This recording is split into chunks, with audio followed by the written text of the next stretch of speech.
It looks like there really could be a snap general election by the end of the year, but it's not going to be Theresa May's decision.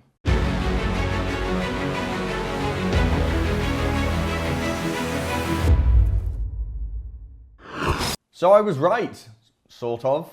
I said last week that there's probably going to be another general election by the end of the year, and there's more reason to believe that that might well be the case. But I was wrong in saying that maybe Theresa May will be mad enough to do it, because it looks like if there is going to be one, it's not going to be by Theresa May's choice. So there's a report here from the Times. Tory MPs prepare for snap autumn election as Theresa May hit by Brexit deadlock.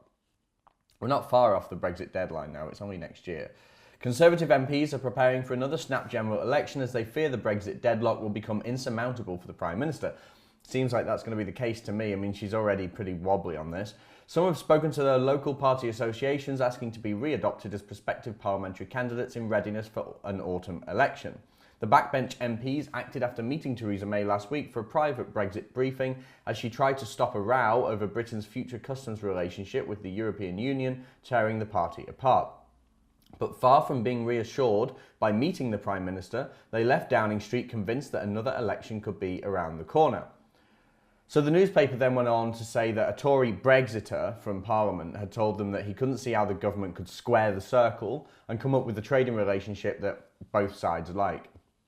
Now, we could mean both sides in terms of the UK and the EU, that's one problem, but the other problem is actually squaring the circle and coming up with a plan that both sides in Parliament want, that actually multiple sides in Parliament want. The same MP also said that it would be impossible to keep Remain Tory MPs like Anna Soubry happy at the same time as keeping Jacob Rees-Mogg happy. This is like, for Americans watching this is like trying to square Rand Paul's ideas with John McCain. It's not doable, is it? They're completely different sides of the coin. Now, is that a surprise?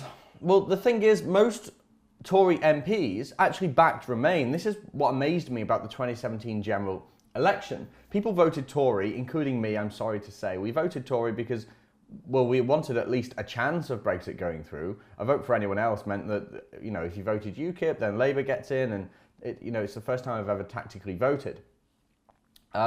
So people voted Tory on the basis that they thought we were going to get Brexit through with the Tories. But, you know, most of the MPs in the Tory party backed Remain, including the Prime Minister. So is it any wonder it's all going to hell? But as much as I don't like Theresa May, I've got a lot of problems with her. Her job is very difficult right now, and I kind of feel sorry for her. She's trying to keep the EU happy, keep Britain happy, in terms of the general public, and keep both sides of her party happy, and stop the Labour Party having too much ammo on her. I mean, Jeremy Corbyn's already calling for her to step down and let Labour have a shot at government, which is terrifying.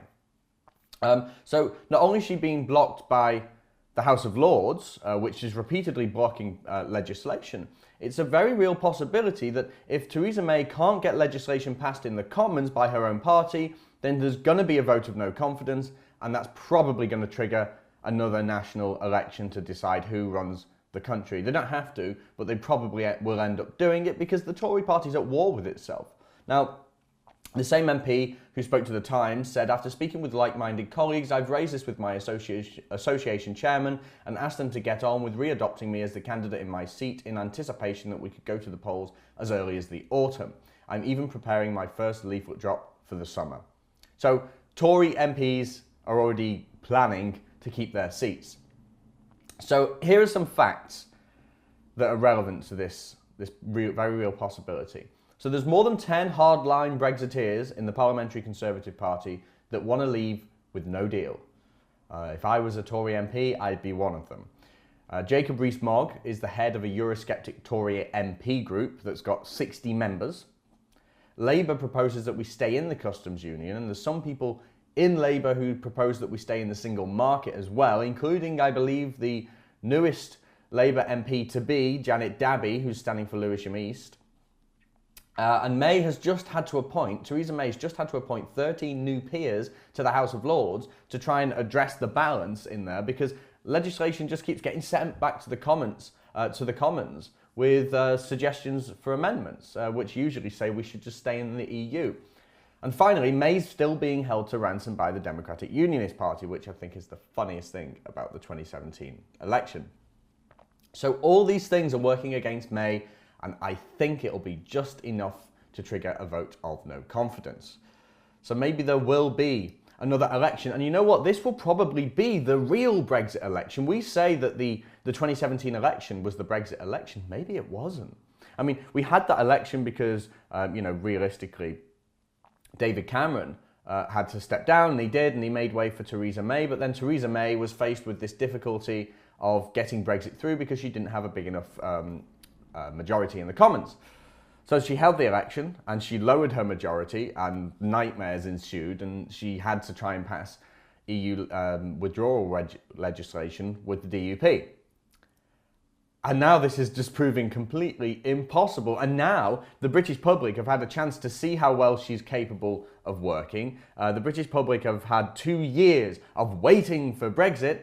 Maybe now, if we hold an election now, and the Tories are smart about who they put up for the seats, if they got rid of some, or if not all, of the Remain MPs and changed them so that they were Brexiteers, or at least people willing to vote for Brexit, maybe the Tories could do better than they did last time. But the polls right now, as it stands, the latest poll, Conservatives on 43, Labour on 39. That's not too different to 2017. The Conservatives got 42.4% and Labour got 40%.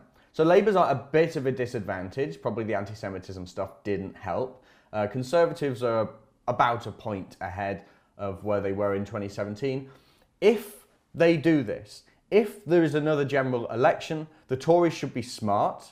They should change their candidates to Brexit candidates, and I think they'll win by quite a big margin. If you want to see more from me and the rest of the Rebel team, remember to download our app on the Apple App Store and the Google Play Store, and like and subscribe.